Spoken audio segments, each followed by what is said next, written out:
Hello everyone, today's video is about ice skates. Again, today we are going to talk about the break-in period for these skates, which again are the Risport RF3 Pro.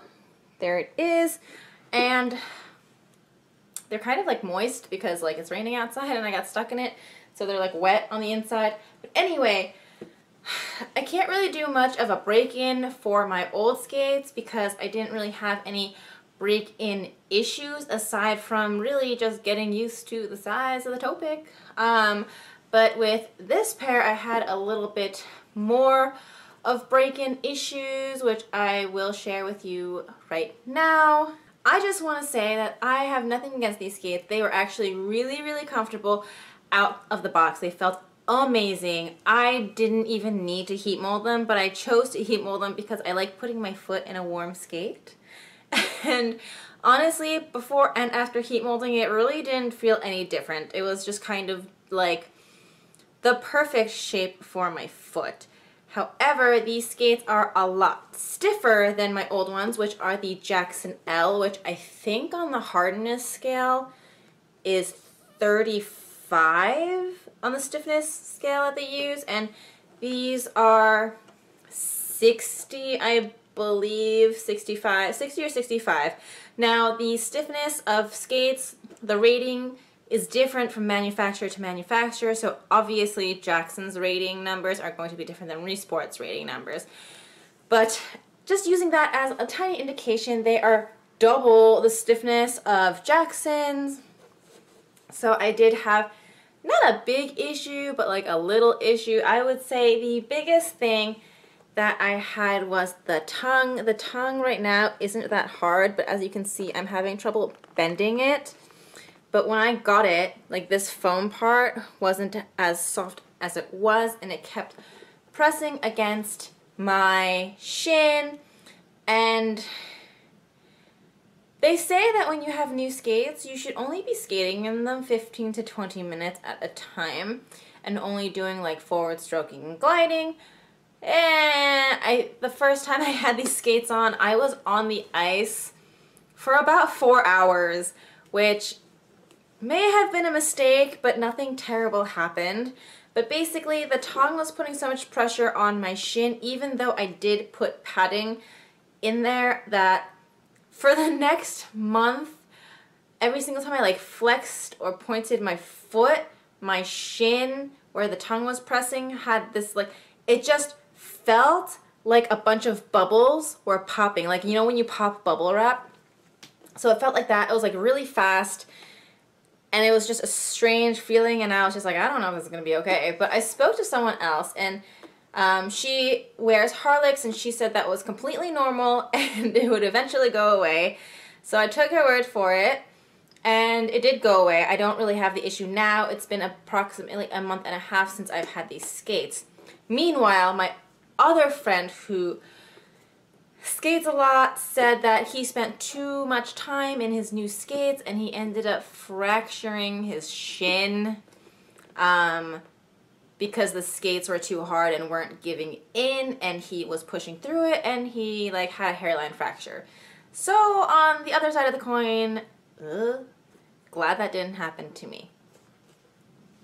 Another issue that I was having is on the right ankle, on the inside right here. Ow, I just hit myself in the face.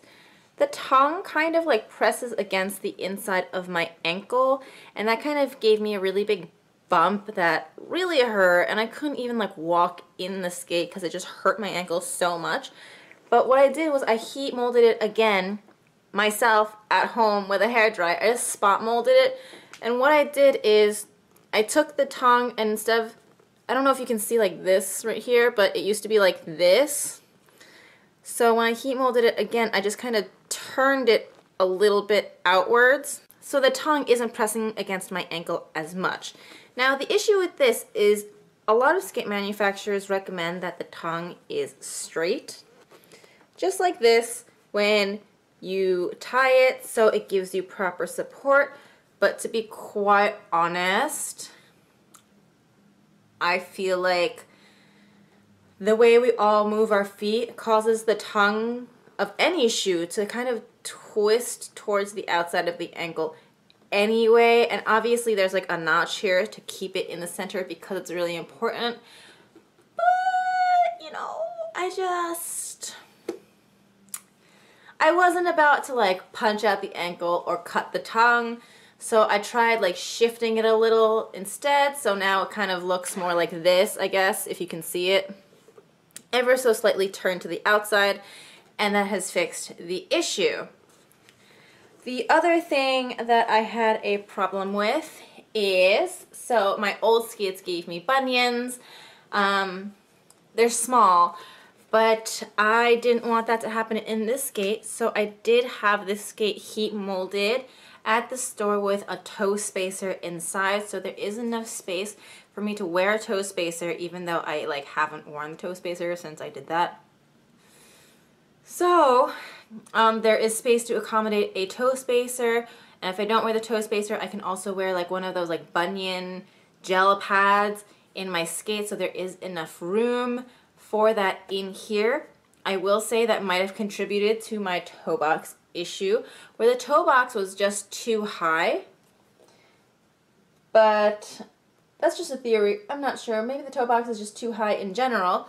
So what I did with this, as I stated in my last video, I was doing like this thing where when I was doing elements, I would be like with my feet, like my toes would like grip the bottom of the shoe, and that wasn't really okay either because that's how you get hammer toes, and I don't want those, or corns, and not for me. So what I did do is put a little bit of lamb's wool, the kind that you get